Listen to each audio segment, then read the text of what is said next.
Salut à tous. Aujourd'hui, une vidéo pour vous expliquer ce qu'est un cône quand vous travaillez sur vos trajectoires de balle. Donc sachez que le plus important est que votre trajectoire de balle soit prévisible. Donc les meilleurs joueurs du monde ont tous des trajectoires différentes, des draws, des fades, mais ces trajectoires leur sont familières et prévisibles. Donc pour se représenter la trajectoire de balle, on va utiliser l'image d'un cône. Donc toute balle a une direction initiale, une courbe et un endroit où la balle s'arrête. Donc je vais représenter cela sur les deux images suivantes. Donc le joueur de gauche, sa trajectoire de balle, la balle commence légèrement à droite et j'ai représenté la ligne de cible par la ligne verte. Donc ce joueur a une trajectoire de balle comme celle-ci. Le joueur de droite a une balle qui commence davantage vers la droite avant de revenir également vers la cible. Donc le cône dans ces deux situations. Donc la direction initiale de la balle forme un côté du cône. La courbe forme le deuxième côté du cône.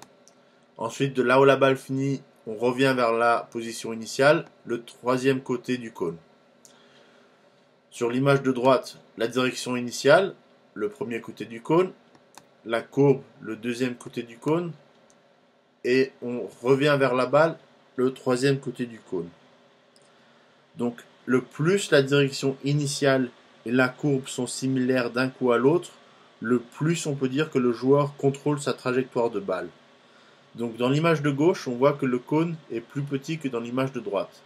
Cela peut être une bonne chose car cela indique qu'il y a une corrélation plus forte entre la face de club et le chemin de club pour le joueur de gauche.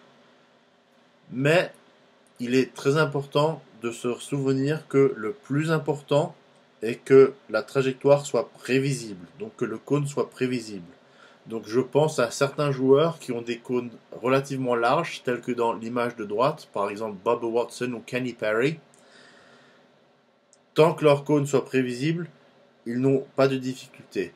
Et si on pense par exemple à un joueur tel que Kenny Perry qui joue avec un draw très important, le fait que son cône soit large fait qu'il lui arrive très rarement de perdre une balle dans la direction opposée de celle qu'il a prévue. Donc il va pratiquement jamais jouer une balle avec une trajectoire gauche-droite.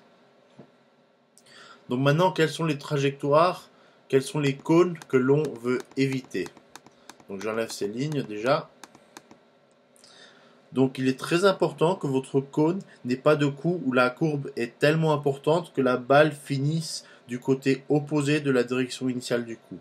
Donc si je représente cela sur l'image de gauche, donc admettons sa balle commence légèrement à droite de la cible, commence à revenir vers la cible, mais ensuite la courbe est trop importante, telle que la balle finisse à gauche de la cible.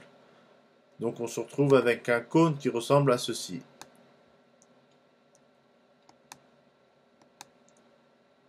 Donc ceci est à éviter car on a la balle qui s'éloigne du trou. Ceci est un coup qui peut être très destructeur sur un parcours. Si on pense maintenant à l'image de droite et on pense à un coup où la courbe aille dans la direction opposée du trou. Donc encore une fois, un cône à éviter, la balle commence à droite par exemple, mais ensuite commence à aller de plus en plus vers la droite. Donc j'ai représenté ici avec les flèches rouges la section de la trajectoire de balle où la balle s'éloigne du trou. Je répète, à éviter. Donc le cône ici ressemblerait à ceci. Donc les coups à éviter sont le pull hook, le push slice, l'overdraw, l'overfade, c'est-à-dire le slice. Ces coups où la balle s'éloigne du trou, sont les coups les plus destructeurs sur un parcours pour un joueur de golf. Donc maintenant, quels sont les cônes que l'on voudrait pouvoir réaliser? Donc pour un joueur qui joue en draw, c'est un joueur qui doit s'appuyer sur la partie droite du trou. Donc le joueur qui joue en draw, la balle va partir à droite de la cible et revenir vers la cible, sans finir à gauche de la cible. Donc ceci est le cône pour un joueur qui veut privilégier une trajectoire de balle en draw. Ensuite, le contraire pour un joueur qui veut privilégier une trajectoire de balle gauche-droite. La balle va partir à gauche de la cible, avant de revenir progressivement vers la cible sans finir à droite de la cible. Et le cône ressemble à ceci.